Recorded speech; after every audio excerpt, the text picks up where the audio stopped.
Assalamualaikum warahmatullahi wabarakatuh. Saya selaku perwakilan dari kelompok 5. Di sini kami semua ingin menjelaskan materi tentang mengembangkan diri. Di sini kami beranggotakan 9 orang, yaitu pertama saya sendiri, Hitania Eka Putri Ramadhani dengan NIM 19220740. Lalu ada Ripka Dolok Saribu dengan NIM 19220272. Lalu ada Nadia Putri Zikiria dengan NIM 19220685. Lalu ada Deborah Sinaga dengan NIM 19220095. Lalu ada Noni Haji Jana Lole dengan NIM 19220913. Ada Mirza Khair Mukarab dengan NIM 19220751. Lalu ada Ilmi Nur Hasana dengan NIM 19221470. Lalu ada Christopher Laksono dengan NIM 19221547. Dan ada Kania Prima Putri dengan NIM 19220717. Arti mengembangkan diri.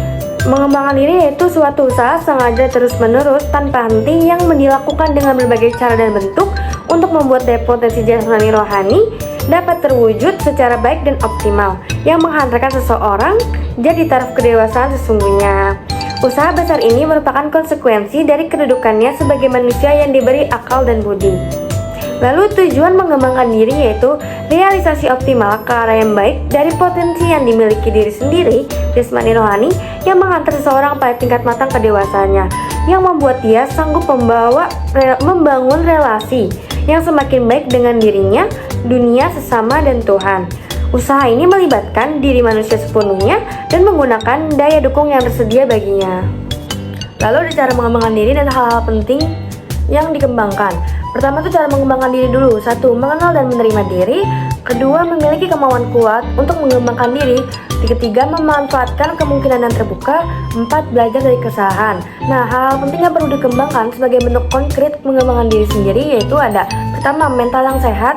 2. Integritas diri. 3. Mandiri, kreatif, dan inovatif. 4. Motivasi diri.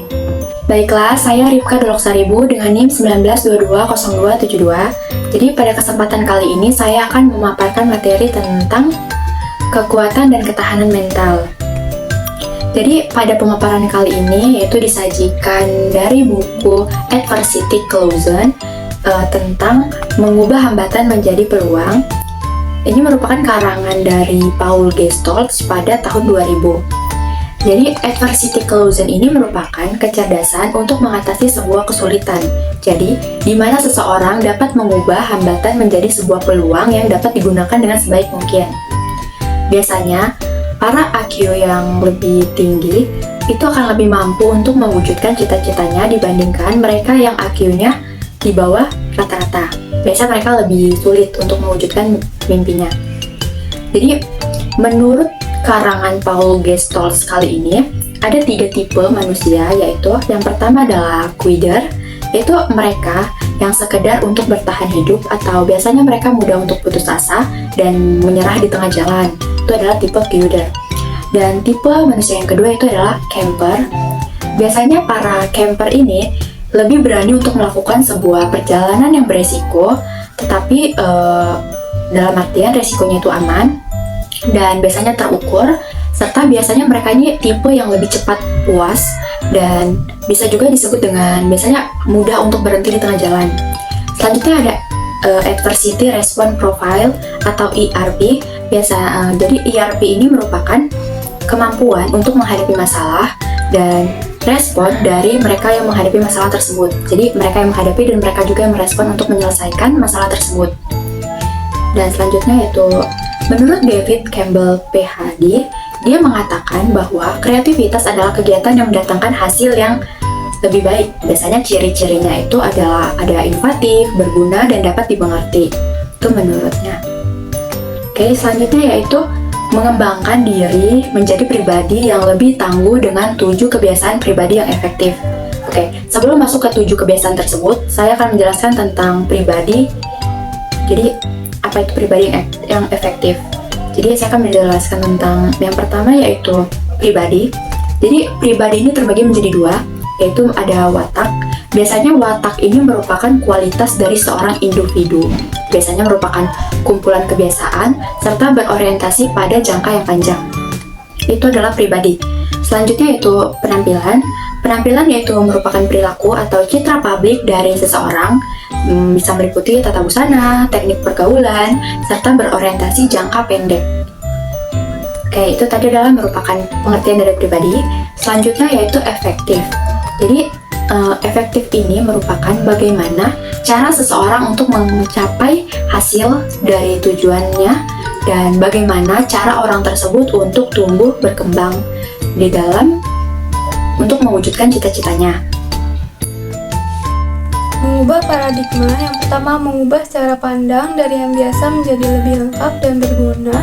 Yang kedua mengubah perilaku dan sikap sejalan dengan cara pandang yang baru.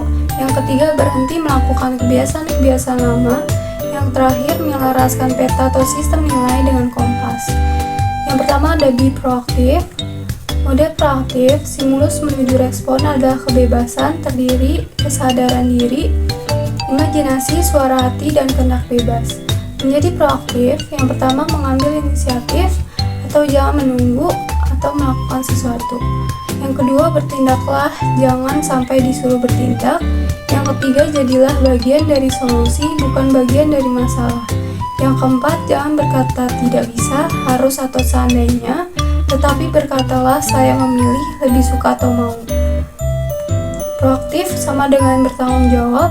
Yang pertama, tidak menyalahkan keadaan. Yang kedua, tidak menyalahkan lingkungan. Yang ketiga, hasil dari pilihan secara sadar. Yang terakhir, berdasarkan sistem nilai atau value.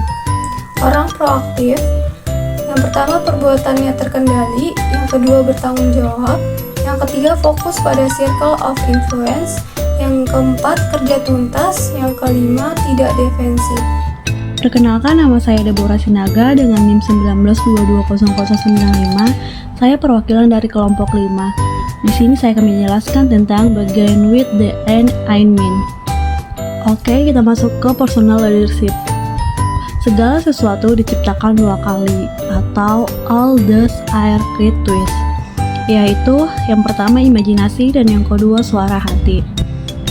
Segala sesuatu diciptakan 2 kali mempunyai hasil, yaitu terdiri dari yang pertama punya arah dalam hidup, merencanakan setiap kegiatan, memelihara fokus jangka panjang, dan memberi arah pada kelompok kerja.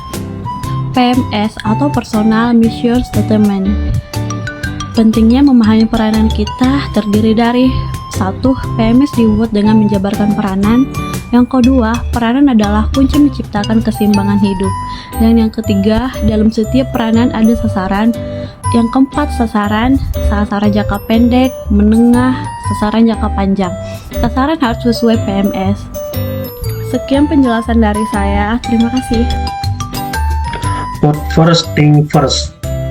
Di sini ada tabel yang berisikan 1. Mendesak tapi penting, yaitu krisis. Masalah mendesak proyek yang waktu penyelesaiannya sudah dekat. 2. Tidak mendesak tapi penting, yaitu kegiatan tapi perencanaan. Membina hubungan, melakukan persiapan, mencegah krisis. Yang ketiga, tidak penting tapi mendesak, yaitu rapat-rapat hal-hal mendesak kegiatan reguler. Yang keempat, tidak mendesak tapi tidak penting, yaitu mengulur waktu surat dan telepon yang tidak relevan. Setelah itu, personal leadership. Di sini ada 4 tabel yang berisikan tabel pertama yaitu hasil stres, burnout, krisis, mudah marah.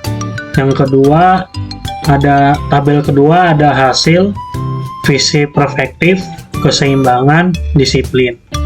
Yang ketiga, hasil, fokus jangka pendek, krisis, dan bunglon.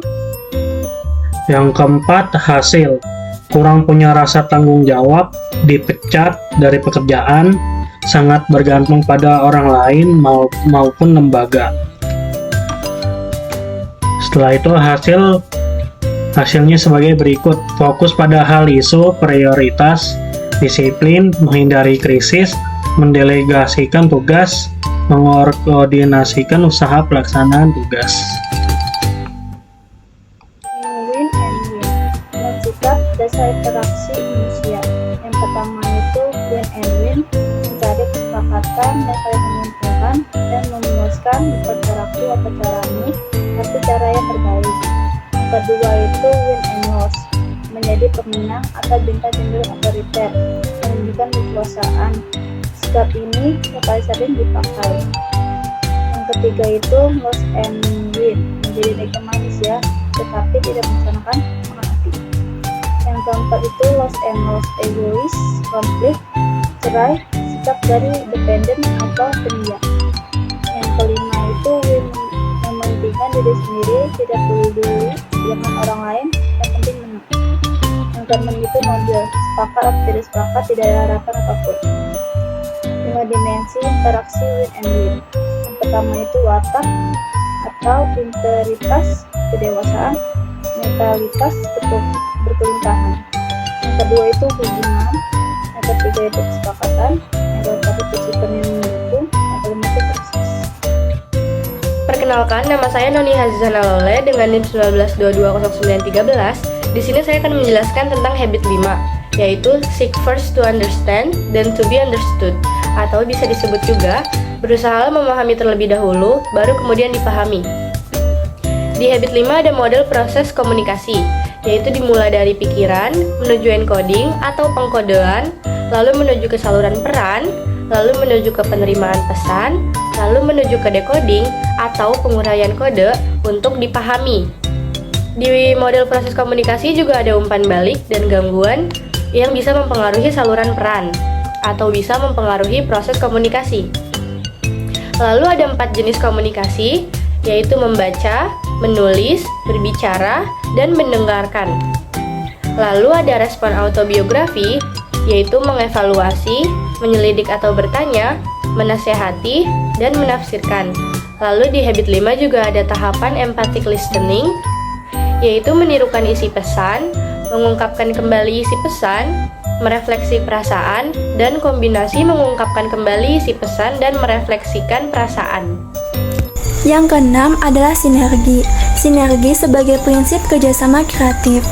The whole is greater than the sum of its part. 1 + 1 = 14, yang artinya adalah keseluruhan lebih besar dari jumlah bagiannya. 1 ditambah 1 sama dengan 14.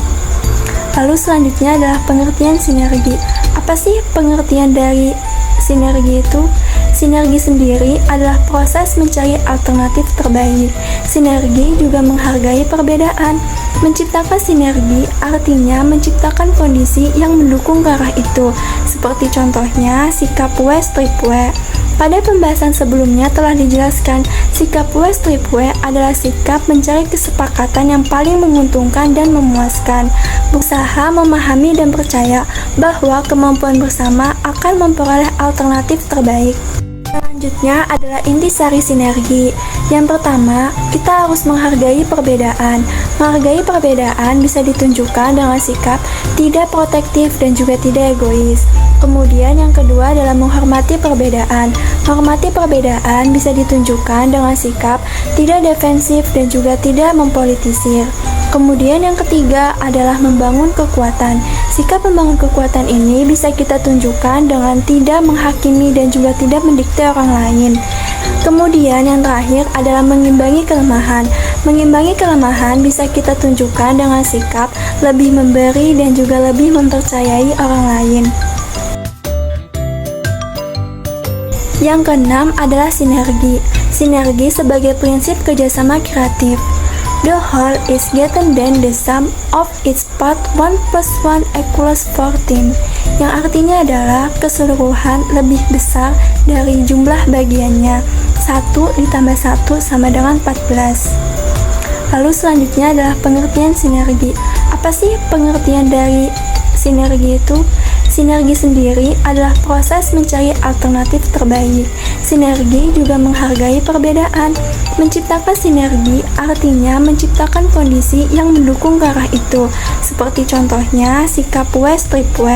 Pada pembahasan sebelumnya telah dijelaskan, sikap W-W adalah sikap mencari kesepakatan yang paling menguntungkan dan memuaskan, berusaha memahami dan percaya bahwa kemampuan bersama akan memperoleh alternatif terbaik.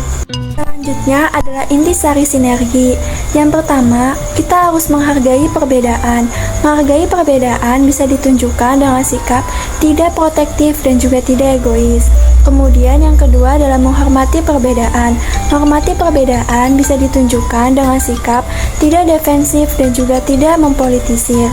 Kemudian yang ketiga adalah membangun kekuatan. Sikap membangun kekuatan ini bisa kita tunjukkan dengan tidak menghakimi dan juga tidak mendikte orang lain. Kemudian yang terakhir adalah mengimbangi kelemahan. Mengimbangi kelemahan bisa kita tunjukkan dengan sikap lebih memberi dan juga lebih mempercayai orang lain. Oke, kemudian habit yang ketujuh yaitu serpent the sow. Apa sih serpent the sow itu? Serpent the sow itu merupakan habit ketujuh yang artinya asahlah gergaji. Habit ini disebut sebagai principles of balanced self-renewal atau prinsip-prinsip pembaharuan diri yang seimbang, yaitu satu habit yang berkenaan dengan pembaharuan diri yang terus dilakukan oleh individu dalam berbagai dimensi secara seimbang. Nah, kemudian yang pertama itu mengasah fisik. Bagaimana sih cara kita mengasah fisik? Yaitu yang pertama, makan teratur 4 sehat, 5 sempurna. Kemudian istirahat yang cukup, yaitu dari 6 hingga 8 jam selama sehari. Lalu olahraga yang cukup, atau endurance, flexibility, strength, and skill. Dan yang terakhir, rutin cek kesehatan. Lalu mengasah spiritual. Mengasah spiritual ini kita bisa yang pertama itu belajar dari alam, mengamati dan mendengarkan alam, kemudian membaca buku kerohanian yang bagus, lalu sembahyang, meditasi dan berdoa, dan yang terakhir kita bisa mengasah spiritual kita dengan menikmati musik dan seni. Lalu yaitu yang ketiga mengasah mental. Bagaimana kita mengasah mental kita? Yaitu dengan meningkatkan kualitas pendidikan, yaitu contohnya menonton TV dengan acara yang bermutu, kemudian membaca buku-buku yang bermutu, membuat buku harian atau jurnal, mengarang atau menulis ilmiah, dan mengembangkan hobi tertentu. Lalu ada mengasah aspek sosial atau emosi, yaitu mengisi rekening emosi kita, yaitu dengan cara itu menolong atau melayani orang lain, memberi perhatian, beramah tamah, pergi bersama atau piknik bersama, dan yang terakhir sharing atau berbagi pengalaman dengan rekan. Oke, sekian dari kelompok kami, terima kasih. Kesimpulan dari materi ini yaitu mengembangkan diri adalah proses tanpa henti yang melibatkan kesadaran diri, manajemen waktu, dan penetapan tujuan untuk menciptakan arah hidup yang lebih baik dan lebih jelas. Dengan menetapkan tujuan jangka pendek dan panjang, seorang dapat fokus pada kemajuan yang signifikan. Mengembangkan diri menjadi pribadi yang lebih tangguh dapat dilakukan dengan 7 kebiasaan pribadi yang efektif, yaitu be proactive, begin with the end in mean, put first things first, think win or win, seek first to understand then to be understood, sinergi, serpent the sow. Dengan menyatukan semua elemen ini, mengembangkan diri memberikan kesempatan bagi seseorang untuk mencapai potensi penuh, menjalani kehidupan yang bermakna, dan merasakan kepuasan dalam setiap langkah perjalanan hidupnya. Sekian dari kelompok kami. Jika ada salah mohon dimaafkan, jika ada saran boleh disampaikan. Terima kasih. Wassalamualaikum warahmatullahi wabarakatuh.